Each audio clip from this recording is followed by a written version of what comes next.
গাছ বুঝছে ও তো আরাম খাইবো, মানুষে তো শান্তি শান্তি পাইবো, গাছও অনেক শান্তি পাইবো। জানো নি জলের লেগে গাছও যে কষ্ট পাইতেছে দেখা যাইতেছে, মানে মাটি রোদ উঠলে মাটি একদম থাকতে জায়গা এমন অবস্থা। তো বৃষ্টিতে মানে আজকে খুবই ভালো হয়েছে, এদিকে এত পরিমাণে আয়া বৃষ্টি হয়েছে না, বৃষ্টি হয়েছে একটা দুটা পড়তো, কিন্তু আজকে তো অনেকটা বৃষ্টি দিছে।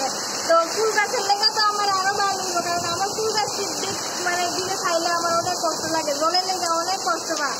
তো ফুল গাছটি তো আজকে অনেক মানে আরাম পাইছে, যেহেতু জল পড়ছে, এমনি তো জল হইতেই নাকি লিগা, কিন্তু গাছের মধ্যে যদি তোমার সাথে একদিন কইলাম না, যখন আমি তোমার সাথে একটু কথা বলতে চাই তখনই কেউ কারণ না কারণে আমাদের ফোন করতে লাগে। তো খালি বাড়িতে অতি একা একা আসি, তো তোমরা দাদা ভাইয়া ফোন করছিল যে ভয় খাইনি বৃষ্টিতে দিতে। তো আমি তো ভয় খাই না, আমার কাছে তো খুব ভালো লাগে বৃষ্টি, আর অনেকদিন ধরে এমন বৃষ্টি হয়েছে, তা আমার তো খুব ভালো লাগতেছে, ইচ্ছা করতেছে বৃষ্টি ভিজতাম, কিন্তু বৃষ্টি ভিজলে তো উপায় না, বুঝছি এমনি তো দেখতো না, যখন ভিডিওটা আপলোড করুন তখন তো দেখবো আমি বৃষ্টি ভিজছি, মানে আমার জন্মের ভিজানি ভিজাই লেগো বৃষ্টি।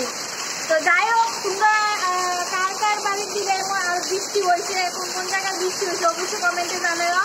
আর এখন তো জানোই আমি আছি কুমারঘাট, কুমারঘাটে তো অনেক বৃষ্টি হইতেছে, অনেক মানে রাজনগরের এর মধ্যে বৃষ্টি হইতেছে। অ্যাকচুয়ালি কালকে গেছিলাম কুমারঘাট একটু বাজারে, কুমারঘাটের দিকে বৃষ্টি মোটামুটি বৃষ্টি হয়েছে, যখন আমি রাজনগরের দিকে আইছি আর বৃষ্টি নাই, আমি তো এখন মানে রাজনগর আসি কইতে পারি না, অন্যদিকে বৃষ্টি ওইটাছিনি, কিন্তু অনেকটা বৃষ্টি হয়েছে, তোমরা উঠানটা দেখলে কইতে পারো অনেকটা বৃষ্টি হয়েছে।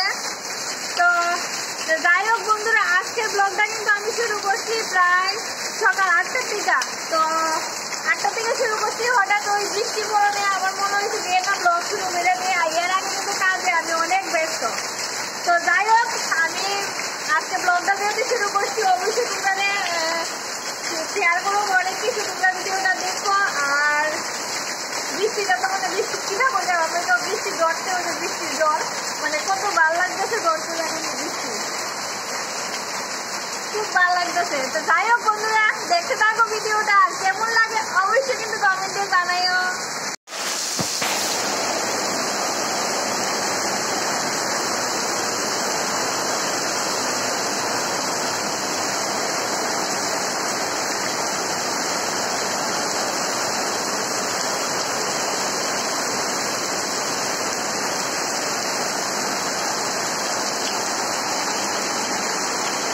বৃষ্টি দিয়ে আসে দেখো, আবার রোদ রোদ উঠে গেছে গা, আর এদিকে দেখো উঠান টুটান যে ভিজছে, মানে বৃষ্টি যে দিছে মনে লাগে ওই না, আর এদিকে দেখো শুকায় যেতেছে গা রাস্তা, মানে বৃষ্টি দিছে যে, আর 1 ঘন্টা মানে 1 ঘন্টা যদি এমন রোদ্র থাকে তাহলে বোঝা যাইতো না যে এত বড় যে বৃষ্টি হয়েছে। আর মাটি এত শক্ত আসছিল জানো নি, আর ওখানে ফা ফা দিল কিতাও জানো নি, ফা ফাইট করে ডেব্বা জায়গা দেখাই তোমরা মাটি দেখো একদম নরম হয়ে গেছে, পা দিলে পা ফট করে ঢুকে জায়গা। তো এর আগে কিন্তু এই যে শক্ত আসছিল মাটি, আর এখন দেখো কি নরম হয়েছে। আর দেখো আমি মাটি উঠি ফারে আসলে আমি উড়ানের মধ্যে জলের মধ্যে আটতাছি, আর এভাবে দেখো জলের মধ্যে আটতে আমার খুব ভাল লাগে। আর উড়ানের মধ্যে বেশ এই জায়গাটা একটু গর্ত, এই জায়গাটার মধ্যে অনেক জল জমছে, তো আমার তো এইভাবে জলের মধ্যে আটতে খুব ভালো লাগে। তো আমার মধ্যেও এমন পাগলকে কে আছে অবশ্যই কমেন্টে জানাইও। আর ভিডিওটা আজকে এখানে শেষ করি, কেমন লাগে অবশ্যই কমেন্টে জানাইও। আর এদিকে দেখো আমার ফুল গাছটা কত ভালো লাগতেছে বৃষ্টির পরে, মানে একদম সবুজ সবুজ দেখা যাইতেছে। আর কালকে কিন্তু গাছটার মধ্যে অনেকটি ফুল দিব। তো যাই হোক বন্ধুরা, ভিডিওটা এখানে শেষ করি, দেখা হইব নতুন আরেকটা নতুন সকালে নতুন ভিডিওতে। তো সবাই ভালো থাকবা, সুস্থ থাকবা।